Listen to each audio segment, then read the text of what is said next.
कृष्ण गमन पथ बनाएंगे और हमारे मंदिरों का निर्माण करते हुए इसको भव्य बना करके भगवान कृष्ण का गमन पथ हमारा ये होगा। और इसी से मैं कहना चाहता हूं, क्योंकि वो शिक्षा के लिए गए थे और हमारे जवाहर सिंह जी ने आज शिक्षा की बात कही थी। उन्होंने कहा कि भगवान जब शिक्षा के लिए संदीपन आश्रम में गए थे, ये तो मेरी बहनें हैं और बहनें भी वो है कि यहाँ का जो हमारा जिस तरह का जन्म रहा है, हमारे क्षेत्र के भाई सेना में बहुत बड़ी संख्या में है, वो माँ भारती की रक्षा कर रहे हैं, हमेशा वो अपने दायित्व पर रहते हैं। इसलिए जो उन्होंने कहा है कि शिक्षा के लिए आवासीय विद्यालय होना चाहिए, उसके लिए उनकी मांग जो है हम उसको भी पूरा करते हैं हमारी बहनों को पढ़ने के लिए। जब आपके यहाँ से भगवान कृष्ण संदीपन गुरु के आश्रम में शिक्षा के लिए जा सकते हैं, तो वो जगन्नाथ मंदिर भी उन्हीं के धाम में आता है और ये कृष्ण गमन में जगन्नाथ मंदिर का भी उद्धार होगा। ये भी मैं आपसे कहना चाहता हूं। मित्रों, मेरी जाति है तो वो किसान है, क्योंकि देश के यशस्वी प्रधानमंत्री नरेंद्र मोदी जी कहते हैं कि इस देश में 4 जातियां हैं। और इसीलिए मैं कहना चाहता हूं, अगर वो 4 जातियां हैं, वो पहली किसान, मजदूर, मेरा युवा और मेरी बहनें महिला, ये 4 जातियां देश के अंदर हैं।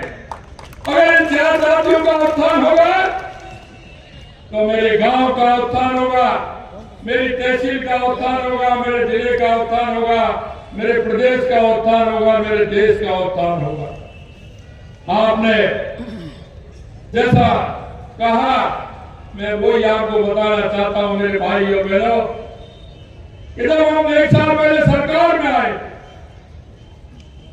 तो हमने देखा था कि हमारे राजस्थान में उत्थान कैसे हो सकता है, क्योंकि लोग आते थे 70 साल से जिनका सबसे ज्यादा राज था। मैं उनसे कहना चाहता हूं कि राजस्थान में सबसे पहले अगर कोई कमी थी तो मेरे किसान की वो धरती प्यासी थी, मेरे किसान की धरती को पानी पिलाना था। हमने सबसे पहले रोड मैप बनाया, हमने कहा कि पहले आवश्यकता राजस्थान की क्या है, तो हमको लगा कि सबसे पहले आवश्यकता राजस्थान को पीने के पानी और मेरे किसान के खेत के लिए पानी की आवश्यकता है, खेत के लिए पानी की आवश्यकता है। मैं ये बात तो नहीं कह सकता कि आलू से सोना बना दें, वो तो मैं नहीं बना सकता, लेकिन मैं एक बात जरूर कह सकता हूं, अगर मेरे किसान की जमीन को पानी मिलेगा तो मेरी ये जमीन जरूर सोना उगेगी, ये जरूर हो सकता है। इसलिए राजस्थान के हर क्षेत्र को देखते हुए पूर्वी राजस्थान की जो मांग थी, टीआरसीपी योजना, जिसका नाम हमने राम जल सेतु किया है, उस राम जल सेतु के माध्यम से आपके करौली, सवाई माधोपुर, धौलपुर, मराठी जो कम आता था, उस काम पानी को भी हमने, हमारा पानी पूरा में इसके लिए भी काम किया है। हमने उदयपुर के अंदर हमारी देवास स्कीम को प्रारंभ किया है कि जो आधा पानी हमारा अरब सागर में जाता था, आधा हिंद महासागर में आता था। हमने कहा वो पानी हमारा काम नहीं आता है, वहां भी टनल बना करके और टनल के माध्यम से एनीकट बना करके उस पानी को भी हमने इधर लिया है। हमने भाई डैम को भी आगे बढ़ाने का काम किया है, जिससे कि हमारा डूंगरपुर, बांसवाड़ा, पाली, जाल और सिरोही को भी पानी मिले। मैं आपसे इतना ही कहना चाहता हूं, हमने वादा किया है और हमने उसका शिलान्यास भी 17 दिसंबर को आपने देखा होगा देश के यशस्वी प्रधानमंत्री नरेंद्र मोदी जी ने किया है और आपको हम विश्वास दिलाते हैं आने वाले समय में उसका उद्घाटन भी हम ही करने वाले हैं, ये भी हम आपको विश्वास दिलाते हैं।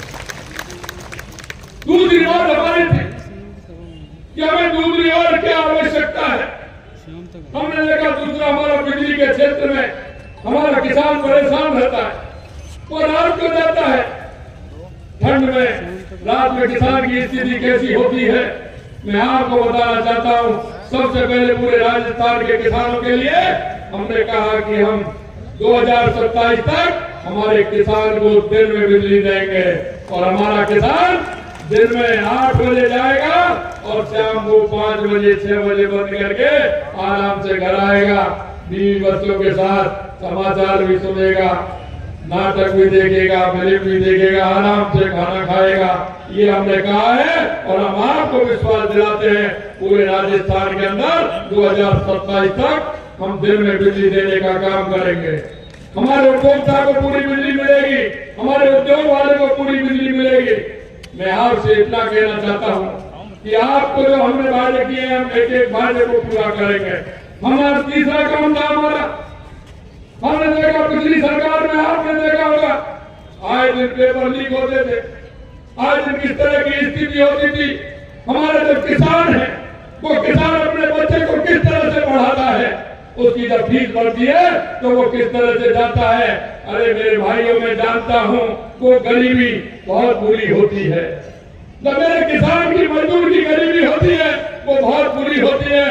मेरा किसान जब किसी से पैसा लेने के लिए जाता है वो रात के अंधेरे में जाता है, पड़ोसी को भी पता नहीं चले इसलिए लेकर के आता है और अपने बच्चे से कहता है कि जाइए आप मेहनत करिए। बच्चा भी विश्वास दिलाता है कि पिताजी मैं नंबर ला के बताऊंगा और आपका सहारा बनूंगा, मेरी नौकरी लगेगी। लेकिन देखा होगा पूरे 5 साल लगातार पेपर लीक होते रहे, उधर पिताजी की दिक्कतें होती कि मेरा बेटे को मैंने पैसा दिया है कि मेरा बेटा नंबर लाए, बेटा भी विश्वास दिलाता है पिताजी लेकर के आऊंगा। जब पेपर लीक हो जाता है तो घर के कोने में पिताजी भी रोते हैं और उसका बेटा भी रोता है कि मेरा सपना पूरा नहीं हो सका। बेटा मैं इतना ही कहना चाहता, आपने देखा होगा 1 साल हो गए एक भी पेपर लीक नहीं हुआ और हमने युवाओं से वादा किया था और जुलाई के अंदर वादा किया था जब हमारा बजट आया था कि हम 1 लाख युवाओं को नौकरी देंगे और आपने लगातार देखा होगा हमने 60,000 को नियुक्ति पत्र दे दिए। अगले महीने 15,000 युवाओं को नियुक्ति पत्र देने जा रहे हैं। जब तक जुलाई आएगी हम 1 लाख युवाओं को नौकरी देने का काम करेंगे। 5 साल में हमने कहा हम 4 लाख नौकरी देंगे, हमने कोई ऐसे नहीं कहा हम 5 साल के अंदर 4 लाख नौकरी देंगे। हमारे युवा हमारी बहनें हमारी मेहनत करती है, उनको नौकरी मिलनी चाहिए। हमने ये काम किया है और हमारा काम प्रारंभ हो गया है। शायद 70 साल के इतिहास में पहली बार आपने देखा होगा कि 2025 का कैलेंडर हमने जनवरी के महीने में निकाल दिया कि ये भर्तियां होंगी 81,000 वैकेंसी निकालने का काम हमारी सरकार ने किया है। और हमसे बड़ी हमने ये भी निर्णय दिया है कि आपका पेपर उस दिन होगा, रिजल्ट उस दिन आएगा और नियुक्ति पत्र उस दिन दे देंगे, जिससे कि वो कहीं से कोई बात करे तो उसको ये आस रहे कि मैं फलानी तारीख को मेरा पेपर है, इस तारीख को रिजल्ट आएगा और इस तारीख को नौकरी मिलेगी, नियुक्ति पत्र मिलेगा। यहाँ तक हमने किया है। मेरे भाई और बहनों में आपसे यही कहना चाहता कि हमें हमारे युवाओं को हमारे किसान के पुत्र, अभी अभी आपने देखा चतुर्थ श्रेणी कर्मचारी की हमने लगभग 60,000 जगह निकाली है, हमने वैकेंसी निकाली है ड्राइवरों को मिला करके। लेकिन आपने देखा हुआ 60,000 जगह क्या 5 साल की, क्या 2 साल की है, मैंने 1 साल में हो गई है वैकेंसी। अरे मैं उनसे कहना चाहता हूँ जो नुमाइंदे बैठे थे कि उस किसान के बच्चे को क्यों दूर रखा 60,000 नौकरियों से, आपने क्यों नहीं निकाली समय पर आपने उनके लिए नौकरियां, जिससे कि मेरे किसान को सहारा लगता। मुझे पता है, मैं अच्छी तरह से जानता हूँ किसान के पास अगर अकेली खेती है तो उस किसान का घर ठीक प्रकार से नहीं चलेगा जब तक दूसरा काम उसका कोई नहीं होगा।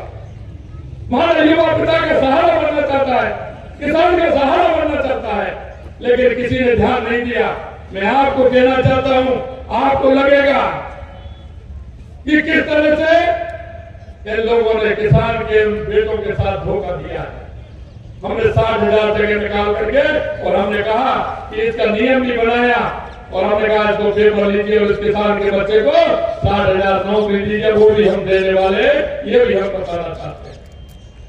चौथा हमारा काम था कि हमारे किसान को रोजगार, बेटों को रोजगार कैसे मिले, हमारा उद्योग कैसे चले। हमारा प्राइवेट में हमने 6 लाख नौकरियां देने का